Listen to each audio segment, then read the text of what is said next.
আসানসোলের বারাবণী বিধানসভার গৌরাণ্ডি স্বাস্থ্যকেন্দ্র মাঠে আসানসোল তৃণমূল কংগ্রেস প্রার্থীদের প্রচারে 4 এপ্রিল আসতে চলেছে তৃণমূল কংগ্রেস সাংসদ অভিষেক বন্দ্যোপাধ্যায়। তার আগে মাঠে চলছে হেলিপ্যাড বানানো, বাঁশের ব্যারিকেড, লোহার অ্যাঙ্গেল দিয়ে জোর কদমে কাজ চলছে।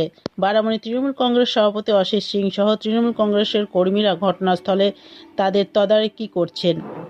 রয়েছে প্রশাসনের আধিকারিকরা। এই প্রসঙ্গে বারাবণী তৃণমূল কংগ্রেস সভাপতি অশিস সিং বলেন, প্রায় 20,000 মানুষের সমাগম হবে এই অভিষেক বন্দ্যোপাধ্যায়ের সভাতে। হেলিপ্যাড বানানো সহ প্যান্ডেলের কাজ চলছে জোর কদমে। বারাবণী বিধানসভায় বিপুল ভোটে বিধান উপাধ্যায় জয়ী হবে বলে দাবি করেন অশিস সিং। Green Asansol, clean Asansol.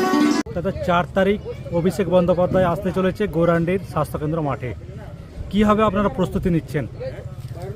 আমাদের কাল থেকে প্রস্তুতি চলছে এবং প্রায় প্রস্তুতি শেষের মুখে। হেলিপ্যাড হয়ে গেছে, আপনার কীভাবে প্যান্ডেলেরও কাজ চলছে এবং চারিধারে ঝান্ডা উৎসবের মেজাজে কাজ চলছে এবং কর্মীরা উজ্জীবিত আছে।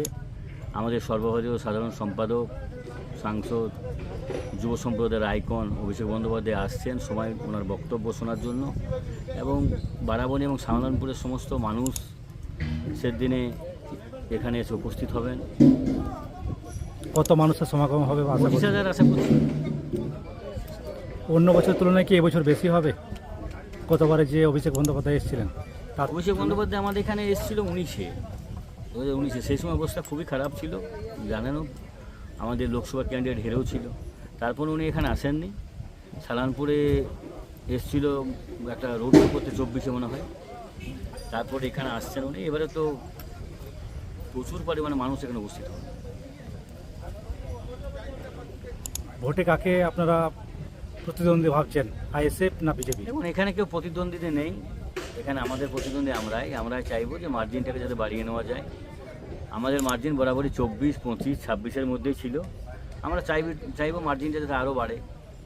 প্রচারের আপনার মূল উৎস কী হবে? উন্নয়ন এবং আমাদের যে দিদি যে উন্নয়নটা করেছে চারিধারে আপনারা দেখতেই পাচ্ছেন।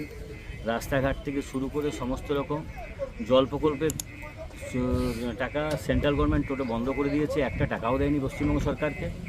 তা সত্ত্বেও প্রায় 60% কাজ দিদি করেছে। বাদবাকি কাজ সেদিনও আমাদের যুবনেতা অভিষেক বন্দ্যোপাধ্যায় বলেছেন আমরা 2030-এর মধ্যে সমস্ত প্রকল্পটা শেষ করব। বাদবাকি সমস্ত রাস্তা তো একবারে গ্রামাঞ্চলে মনে হচ্ছে টাউনশিপ আমরা রাস্তা নেই, যেটা আমাদের গ্রামাঞ্চলে রাস্তা হয়েছে এবং সমস্ত রকম কাজ হয়েছে। আর এমএলএর মতো মুখ পাওয়া খুব মুশকিল। এবারে একটা পরিচিত আছে, মানে একটা মুখ আছে, মানে বাবাও 3 বারের এমএলএ ছিল।